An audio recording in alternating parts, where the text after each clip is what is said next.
বিষাদের নাম্বারগুলো আছে, এর দ্বারা বোঝা যায় যে না ভোটকে বিজয় করার জন্য চেষ্টা করা হয়েছে দলীয় আভ্যন্তরীণ সিদ্ধান্ত কিনা আমি জানি না।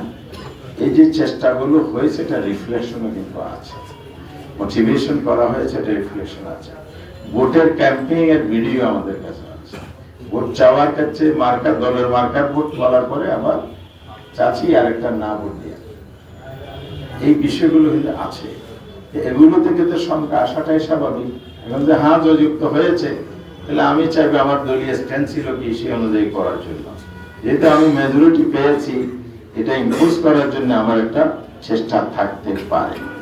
তাহলে সামগ্রিক কর্মকাণ্ড ক্ষমতা কমিশন থেকে শুরু করে ইলেকশন ক্যাম্পেইন এবং আজকের এই দিবসের নানা কর্মকাণ্ডের যে সংকেতগুলো আছে, এটা একেবারে স্পষ্ট যে এখানে সংখ্যা উড়িয়ে দেওয়া যায় না। তবে জনমতকে উপেক্ষা করে কিছু করলে সেটা অবশ্যই দায়িত্ব তাদের নিতে হবে, এটা জনগণ। তো আপনি যেভাবে বলছেন বিষয়টা এরকম না। দেশে একটা সরকার আছে, ইলেকশন কমিশন আছে, এটা হচ্ছে তাদেরই।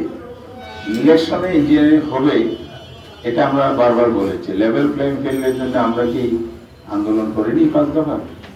এই কথাগুলো কি বারবার আমরা বলিনি? সরকারের কানে এগুলো পৌঁছে নেই? অবশ্যই পৌঁছে। ইলেকশন কমিশন কানে তো আমরা বারবার দিয়েছি, এগুলো হবে আমরা আশঙ্কা করছি, কিন্তু কার্যত মাঠের মধ্যে ইফেক্টিভ কোনো পদক্ষেপ ছিল না। জনগণ ভোট দিয়েছে, জনগণের ভোটে রিফ্লেকশন নাই বলে তো জনগণের মধ্যে ক্ষোভ আছে। আমাদের কনসার্ন বলেই আমরা কথাগুলো বলছি। সেক্ষেত্রে এখানে আমরা দায়িত্ব নিতে পারি। সরকার চুরি করবে, ইলেকশন কমিশন চুরি করবে, তাদেরই দায়িত্ব।